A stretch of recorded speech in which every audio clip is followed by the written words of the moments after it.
Hello and welcome students. खैर मकदम है आपका आपके ही यूट्यूब चैनल बीइंग लर्नर्स पे। कैसे हैं आप लोग? उम्मीद करता हूँ कि बखैर होंगे। टेस्ट देने के बाद पॉलिटेक्निक का ये वीडियो खासकर पॉलिटेक्निक एंट्रेंस टेस्ट में जो बच्चे बैठे हैं, जिन बच्चों ने पॉलिटेक्निक एंट्रेंस टेस्ट दिया है, उनके लिए मैंने बनाया ये वीडियो। तो क्योंकि बार बार सभी स्टूडेंट्स जो थे वो पूछ रहे थे कि सर कट ऑफ कितना जाएगा, कितने मार्क्स आएंगे तो सिविल इंजीनियरिंग मिल जाएगा, डिप्लोमा इन सिविल इंजीनियरिंग कितने मार्क्स पे हैदराबाद में मिल जाएगा, कितने मार्क्स पे दरभंगा में मिल जाएगा। तो उसी चीज़ उसी चीज़ को मद्देनज़र रखते हुए मैंने सोचा कि एक वीडियो बनाया जाए ताकि लोगों को थोड़ा बहुत आइडिया हो। बिल्कुल क्लियर तो नहीं हो पाएगा क्योंकि आप बता नहीं सकते कि आपका एग्जैक्ट कट ऑफ कितना जाएगा। ठीक है, तो एक अंदाज़ा है, एक एस्टिमेट है। ठीक है, तो उसके हिसाब से ये बातें की जा रही हैं। ठीक है, कुछ बातें तो परफेक्ट हैं, जैसे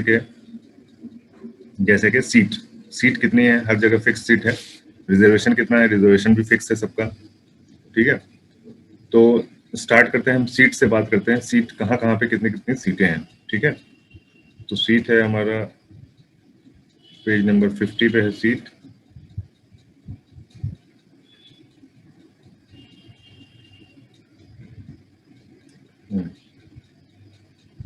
ये है पेज नंबर 50। यहाँ पे सीट है पॉलिटेक्निक्स। देखिए पॉलिटेक्निक्स में क्या है, तीन पॉलिटेक्निक जो थी, तीन पॉलिटेक्निक यानी कि आपका हैदराबाद, दरभंगा और बेंगलुरु, ये तीन पुरानी पॉलिटेक्निक्स हैं। ठीक है, और नए पॉलिटेक्निक्स में दो पॉलिटेक्निक्स 2018 से खुली थी। कहाँ कहाँ पे? एक तो आपका कटक में यानी कि उड़ीसा, और एक कटप्पा जहाँ ये आंध्र प्रदेश में है। ठीक है, तो टोटल हो गए 1 2 3 4 5 5 पॉलिटेक्निक्स हैं। ठीक है, तो इन्हीं में एडमिशन होते हैं। और चूंकि क्रेज जो है अभी सिविल इंजीनियरिंग का है, डिप्लोमा इन सिविल इंजीनियरिंग का, वो भी क्यों है? क्योंकि जो गवर्नमेंट जॉब्स जो आती हैं उसमें ज़्यादातर जो सीट्स आती हैं, मैक्सिमम सीट सिविल इंजीनियरिंग के लिए आती है। क्योंकि गवर्नमेंट के पास जो डिपार्टमेंट्स हैं, एजुकेशन डिपार्टमेंट हो गया या बहुत सारे और भी डिपार्टमेंट्स हैं जिसमें सिविल इंजीनियर की ज़्यादा ज़रूरत पड़ती है। ठीक है, जहाँ पे आपका सिविल इंजीनियर के लिए अगर 100 सीट आती हैं तो मैकेनिकल के लिए सिर्फ 20 आती हैं, इलेक्ट्रिकल के लिए 10 आती हैं, और इलेक्ट्रॉनिक्स के लिए तो 1 या 2 ही आती हैं सीट्स। ठीक है, तो इस तरह से सीट्स का डिवीजन होता है। तो इसके लिए ज़्यादातर, क्योंकि सबकी ख्वाहिश होती है कि वो सरकारी नौकरी करें, इसलिए सब लोग सिविल इंजीनियर की तरफ भाग रहे हैं। ठीक है, सरकारी के अलावा भी जॉब्स मिलती हैं, ऐसा नहीं कि नहीं मिलती हैं, प्राइवेट में भी मिलती हैं लेकिन कम है, और सैलरीज भी कम होती हैं। तो इसलिए लोग सिविल की तरफ ज़्यादा भागते हैं। और क्या है, गल्फ में भी जो जॉब्स होती हैं, गल्फ में ये तीन जॉब्स लगभग बराबर होती हैं। ठीक है, बराबर तो नहीं होती है लेकिन आप कह सकते हो कि अगर 100 सीट, ये गल्फ की मैं बात कर रहा हूँ, सरकारी की मैंने बात कर ली पहले, गल्फ की मैं बात कर रहा हूँ जहाँ की भी सैलरी अच्छी होती है। ठीक है, गल्फ के ऊपर मैं एक अलग से वीडियो बना दूंगा कि पॉलिटेक्निक्स वाले अगर गल्फ जाना चाहते हैं तो उनको क्या क्या तैयारी पहले से अपने स्टूडेंट लाइफ में करनी चाहिए। ठीक है, उसके लिए मैं अलग से एक वीडियो बनाऊंगा। फिलहाल मैं वैकेंसीज की बात कर रहा हूँ कि सिविल इंजीनियरिंग की कितनी वैकेंसी आती है और मैकेनिकल की कितनी आती है। अगर 100 सिविल की आती है तो लगभग 80 मैकेनिकल की भी आती है, 80 क्या 100 भी मान सकते हैं। ठीक है, क्योंकि इंडस्ट्रीज बहुत है वहाँ पे, जिस हिसाब से घर बनते हैं उसी हिसाब से इंडस्ट्रीज का भी काम वहाँ पे बहुत होता है। तो लगभग सिविल और मैकेनिकल बराबर होते हैं, और थोड़ा सा कम इलेक्ट्रिकल का होता है, क्योंकि आपको पता है कि ऐसा कोई भी काम नहीं है विदेशों में जहाँ पे इलेक्ट्रिक की जरूरत ना पड़े, यानी इलेक्ट्रिक मोटर की जरूरत ना पड़े, चाहे वो कंस्ट्रक्शन का फील्ड हो, चाहे वो ऑयल एंड गैस का फील्ड हो, चाहे वो बिल्डिंग का फील्ड हो। बिल्डिंग में भी आजकल ऑटोमेशन है, तो हर जगह इलेक्ट्रिकल एंड इलेक्ट्रॉनिक्स ठीक की बात होती है। ठीक है, तो लगभग आप बोल सकते हो कि सिविल, मैकेनिकल, इलेक्ट्रिकल एंड इसमें मैं इलेक्ट्रिकल में मैं तीन ब्रांच जोड़ता हूँ। इलेक्ट्रिकल में एक तो प्योर इलेक्ट्रिकल हो गया, ठीक है, और एक हो गया इलेक्ट्रॉनिक्स हो गया। ठीक है, यानी लो पावर में जो काम करते हैं, इलेक्ट्रॉनिक्स हो गया। तीसरा हो गया इंस्ट्रूमेंटेशन। ठीक है, तो आप इलेक्ट्रिकल से डिप्लोमा करके इन तीनों में भी जा सकते हो, ऐसा कुछ भी नहीं है। और इलेक्ट्रॉनिक्स में कर रहे हो तो भी इन तीनों में जा सकते हो, कोई बहुत ज़्यादा फर्क नहीं होता है। ठीक है, ये तो गल्फ की बात होगी, थोड़ी बहुत एक हिंट दे दिया मैंने। ठीक है, इसलिए आप घबराएं ना। अगर मैकेनिकल मिल रहा है या इलेक्ट्रिकल मिल रहा है तो आपको घबराने की जरूरत नहीं। सरकारी नहीं मिलेगी तो क्या हुआ, गल्फ जॉब्स भी हैं अभी, ऐसा नहीं है कि ख़त्म हो गए हैं। गल्फ में काम चलता रहेगा। गल्फ है, प्लस अब तो रशिया वगैरह के लिए भी आती है वैकेंसी, यूरोपियन कंट्रीज की भी वैकेंसीज अब आने लगी हैं। बस आपको ध्यान रखना है कि आपका कॉन्सेप्ट क्लियर रहे, यानी आप जो पढ़ाई कर रहे हैं डिप्लोमा इंजीनियरिंग में, ऐसा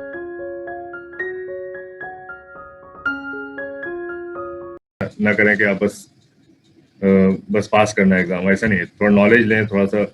ठीक है, नॉलेज रहेगा, कॉन्सेप्ट क्लियर रहेगा तो कहीं पे भी आपको जॉब मिल जाएगी। ठीक है, तो बात करते हैं यहाँ पे ब्रिज कोर्स की। तो ब्रिज कोर्स में क्या होता है, ये मदरसा से पास आउट लोगों के लिए है। ठीक है, जो मदरसा से पास आउट होते हैं उनके लिए स्पेशल 30 सीट रखा गया है। ठीक है, 30 सीट है जो डायरेक्ट मदरसा से अगर पॉलिटेक्निक करना चाहते हैं, क्योंकि मदरसा की पढ़ाई में तो साइंस और मैथ्स तो पढ़ाई होती नहीं है, तो इसलिए ब्रिज कोर्स एक रखा गया जहाँ पे उनको थोड़ा थोड़ा पढ़ा दिया जाता है मैथ साइंस, उसके बाद फिर वो पॉलिटेक्निक का कोर्स ज्वाइन करते हैं। ठीक है, तो ये एक अलग है। और अब आते हैं हम लोग नॉर्मल कोर्सेज पे। ठीक है, नॉर्मल में हम देखेंगे यहाँ पे सिविल कहाँ कहाँ पे है। ठीक है, सिविल आप देखिए, सिविल इंजीनियरिंग, ये हैदराबाद की बात करिए, हैदराबाद में सिविल इंजीनियरिंग। ठीक है, और कहाँ पे, लगभग सभी जगह पे। ठीक है, बेंगलुरु में भी सिविल इंजीनियरिंग है, दरभंगा में भी सिविल इंजीनियरिंग है। ठीक है, कटप्पा में भी सिविल इंजीनियरिंग है, कदप्पा आंध्र प्रदेश, और लास्ट कटक, कटक में भी आपका सिविल इंजीनियरिंग है। सब जगह बराबर बराबर सीटें हैं, 75 75 75, यानी वैसे 60 थी लेकिन 75 क्या है, 75 का मतलब है कि अभी जो इस साल से EWS रिजर्वेशन एक नया शुरू किया है, इकोनॉमिकली वीक सेक्शन। ठीक है, 10% का इसमें रिजर्वेशन दिया है किसको, जो इकोनॉमिकली वीक सेक्शन, इसका सर्टिफिकेट आपके पास होना बहुत जरूरी है। फॉर्म भरते वक्त अगर आपने EWS का भरा है और एडमिशन इस बेस पे अगर आप लेंगे, ठीक है, इस रिजर्वेशन का इस्तेमाल करेंगे तो आपको EWS का सर्टिफिकेट बताना ही पड़ेगा। ठीक है, अगर नहीं है तो फिर ये आपको फैसिलिटी मिलेगी नहीं। तो इसकी वजह से ये सीटें बढ़ गई हैं, जो 75 देख रहे हैं 60 की जगह 75 हो गई हैं, ये गवर्नमेंट की तरफ से ऑर्डर आया है। ठीक है, तो ये हो भी सकती है, नहीं भी हो सकती है। ठीक है, तो हम लोग कैलकुलेशन तो इसको लेके ही करेंगे, 75 सीट लेके करेंगे कैलकुलेशन की टोटल कितनी सीटें हैं सिविल इंजीनियरिंग की। ठीक है, तो सिविल इंजीनियरिंग की जो टोटल सीटें हैं वो हो जाएंगे आपकी,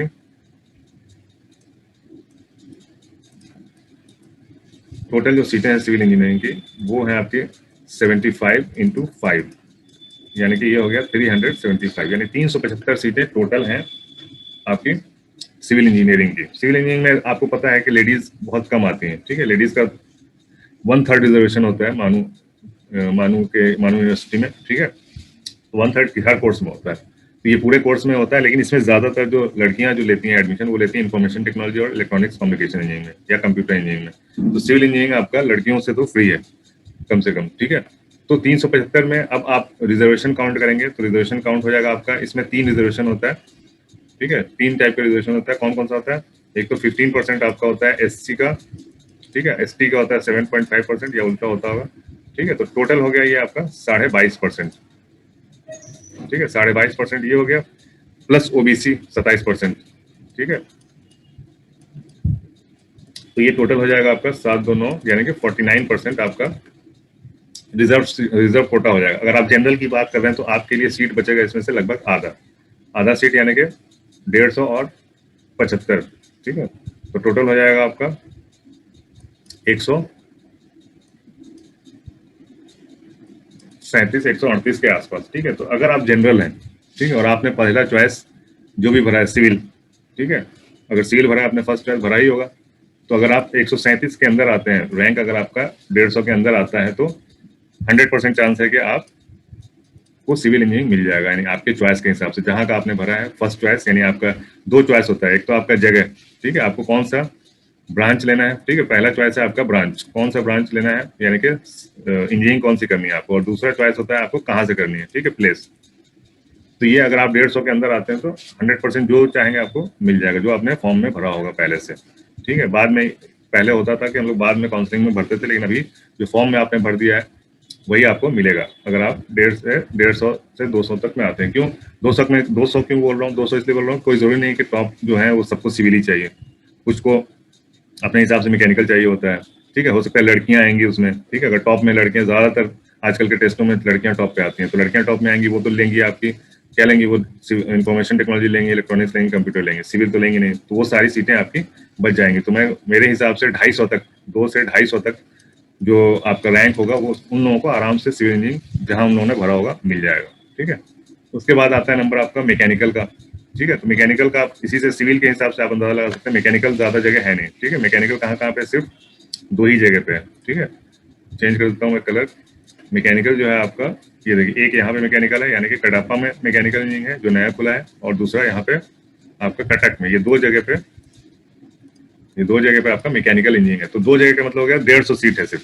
ठीक है, 150 सीट है, तो इसके लिए सिविल से ज्यादा मुश्किल काम है मैकेनिकल में एडमिशन लेना मेरे हिसाब से। ठीक है, तो मैकेनिकल के लिए आपको सिर्फ और सिर्फ कितने सीटें हैं, 150 सीटें हैं, और उसमें रिजर्वेशन काट दिए 50%, तो 75 सीटें हो गई। ठीक है, तो सिविल के बाद जो एडमिशन होते हैं ज्यादातर मैकेनिकल में होते हैं। तो ये मान के चलिए कि 350 तक अगर आपका रैंक है, बल्कि 400 में कहता हूँ, 400 रैंक है तो आपको मैकेनिकल तक मिल जाएगा। ठीक है, मैकेनिकल भी मिल सकता है, और बाकी का तो आप अंदाजा लगा सकते हैं इसी से। ठीक है, उस पर बताने की जरूरत नहीं है। अच्छा, अब बात करते हैं हम लोग कि रैंक कैसे आएगा। रैंक क्या आना चाहिए आपका। अगर आपका 65 नंबर है या 63 है या 60 है, तो क्या रैंक आना चाहिए। तो वो हम लोग डिसाइड करते हैं कि पेपर की टफनेस क्या थी। ठीक है, पेपर कितना हार्ड था या कितना आसान था, उस पर डिपेंड करता है कि लड़के तो देखिए, स्टूडेंट्स तो हर साल एक ही तरह के स्टूडेंट बैठते हैं, यानी कुछ परसेंट लड़के होते हैं जो बहुत तेज होते हैं,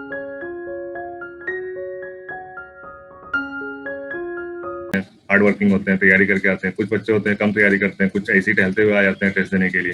तो हर तरह के बच्चे हर साल बैठते हैं, तो उसको हम कंसीडर नहीं करेंगे। हम कंसीडर करेंगे कि हमारा क्वेश्चन पेपर कैसा था। ठीक है, तो क्वेश्चन पेपर जैसा कि आपको पता है, आप लोगों ने दे चुका है, क्वेश्चन पेपर दिया है आपने क्वेश्चन। ठीक है, टेस्ट में बैठे थे। तो मैथ्स का जहां तक सवाल है, ठीक है, मैथ्स का जहां तक सवाल है, तो मैथ्स में क्या था, मैथ्स में हमारा 40 क्वेश्चन बहुत आसान थे और रिपीटेड थे, बिल्कुल इजी थे। ठीक है, तो 40 में मैं मानता हूं कि जिसने भी थोड़ी सी भी तैयारी की होगी उसको, यानी कि जो अच्छे से तैयारी, टॉप रैंकिंग मेरिट किससे बनता है, जो जो अच्छे से तैयारी करके आते हैं उनसे मेरिट बनता है। ठीक है, तो उनके मेरे हिसाब से उनको इसमें मिलना चाहिए कम से कम 36 मार्क्स आने चाहिए, जिन्होंने अच्छे से तैयारी किया है। ठीक है, अब आ जाइए फिजिक्स। फिजिक्स थोड़ा हार्ड था लेकिन ट्रिकी था। ठीक है, ट्रिक्स थे उसमें, पुराने ही क्वेश्चन थे लेकिन अलग तरीके से थे। ठीक है, तो 30 में से मैं इसमें मान सकता हूँ कि जो जिन लोगों ने अच्छे से तैयारी किया होगा उनका इसमें कम से कम 20 या 22 मार्क, 21 मार्क्स आ सकता है। ठीक है, मैं 21 मार्क्स मान के चल रहा हूँ कि फिजिक्स में 21 मार्क्स इन्होंने ला सकते हैं। ठीक है, अब आ जाइए केमिस्ट्री। केमिस्ट्री मैं मानता हूँ कि हार्ड था। ठीक है, तो केमिस्ट्री में मैं 30 में से 15 मान के चल रहा हूँ। ठीक है, तो 15 आना चाहिए जिन्होंने तैयारी किया है। 15 क्वेश्चन इसमें आसान थे। ठीक है, तो ये टोटल हो गया आपका 6 1 7 5 12 का 2 हाथ से 1 3 1 4 2 6 1 7, यानी 72। तो मेरे हिसाब से जो 70 मार्क्स है, यानी जिन्होंने 70 लेके आए हैं, वो यानी कि वो टॉप में आएंगे। ठीक है, टॉप 100 में आएंगे। ठीक है, टॉप 100 में आ जाएंगे आपके 70 तक, यानी 70 से 72 तक। ठीक है, 70 से 72 तक जो लाएंगे वो टॉप 100 में आ जाएंगे। 100 बच्चे तो होंगे ही जिन्होंने 70 से 72 तक लाए होंगे। ठीक है, अब मैं 65 से 70 तक करता हूँ। 65 से 70 तक 100 बच्चे लेके आए होंगे। ठीक है, 100 बच्चे, ऐसा मैं मान के चल रहा हूँ। 100 नहीं बल्कि 150। क्यों? क्योंकि ये नंबर कम होते जा रहे हैं तो स्टूडेंट बढ़ते जाएंगे। ठीक है, तो ये मान के चलिए यहाँ पे 250 आ गया। जैसा कि मैंने बताया था, क्या बताया था, 250 सिविल इंजीनियरिंग का कितना बताया था मैंने, 250 लगभग बताया था। ठीक है, तो 250 तक में, यानी ये आ गया आपका 250। यानी कहने का मतलब ये हुआ कि अगर आपका 65 के आसपास है नंबर या उससे ज़्यादा है, 63 64 65, ठीक है, 70 तक है, तो आपका ये सिविल पक्का है। ठीक है, कहीं ना कहीं सिविल आपको मिल ही जाएगा। ठीक है, मेरे हिसाब से अगर आपका रैंक 250 से 300 तक है तो कहीं ना कहीं सिविल आपको मिल ही जाना चाहिए। ठीक है, उसके बाद मैकेनिकल का आता है, यानी कि मैकेनिकल के लिए आपका कितना होना चाहिए कट ऑफ, यानी कि इसका सिविल के लिए मेरे हिसाब से जो कट ऑफ है वो 62 नंबर में मान के चल रहा हूँ कि 62 नंबर अगर आपका आएगा तो सिविल इंजीनियरिंग 62 नंबर तक मिल जाएगा। अब 62 से आप सीधे आ जाइए 62 से 55 तक। ठीक है, 62 से 55 तक इसमें मैकेनिकल मिल सकता है।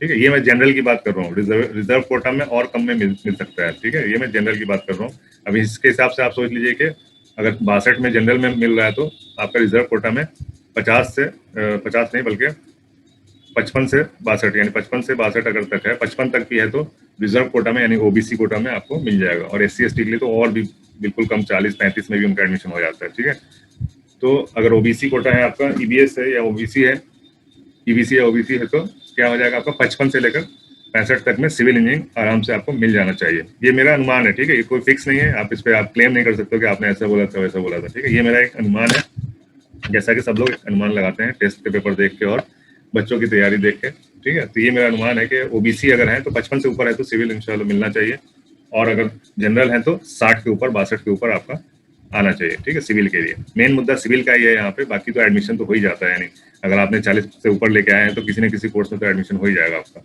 ठीक है, मेन मुद्दा यहाँ पे सिविल इंजीनियरिंग का था और मैकेनिकल का था। मैकेनिकल का मैंने बता दिया, 55 से ऊपर अगर जनरल में है तो मैकेनिकल मिलने के चांसेस है, लेकिन मेरे हिसाब से तो मैकेनिकल टफ होना चाहिए क्योंकि सीट कम है। ठीक है, तो मैं तो सभी बच्चों से यही गुजारिश करूंगा कि भाई सिविल इंजीनियरिंग कहीं पे भी मिलता है। ठीक है, किसी भी ब्रांच में मिलता है, 5 ब्रांच में किसी भी ब्रांच में मिलता है, आप बिला झिझक आप उसमें एडमिशन लें। ये मत सोचें कि मानू का रेपुटेशन अच्छा नहीं है, मानू का बहुत अच्छा रेपुटेशन है। अभी कुछ ही महीने पहले बिहार गवर्नमेंट में बहुत सारे मानू के स्टूडेंट्स का सिलेक्शन हुआ है। मानू में मार्क्स भी बहुत अच्छे मिलते हैं, पढ़ाई भी बहुत अच्छी होती है। उर्दू उर्दू को लेकर थोड़ी दिक्कत होती है, लेकिन कोई इतनी बड़ी दिक्कत नहीं है कि आप उसमें एडमिशन ना लें। ठीक है, जहाँ पे भी मिले, सिविल, मैकेनिकल, इलेक्ट्रिकल, तीनों में आप कहीं पे भी आप एडमिशन ले सकते हैं। इलेक्ट्रिकल की बात करें तो इलेक्ट्रिकल इसमें नहीं है। ठीक है, इलेक्ट्रॉनिक्स एंड कम्युनिकेशन इंजीनियरिंग है। यहाँ पे देखिए ये वाला जो इंजीनियरिंग है ये बहुत अच्छा है, ये मैं आपको क्लियर करके बता देता हूँ। थोड़ा सा इस पर भी मैं बात कर लेता हूँ कि कौन कौन से ब्रांच की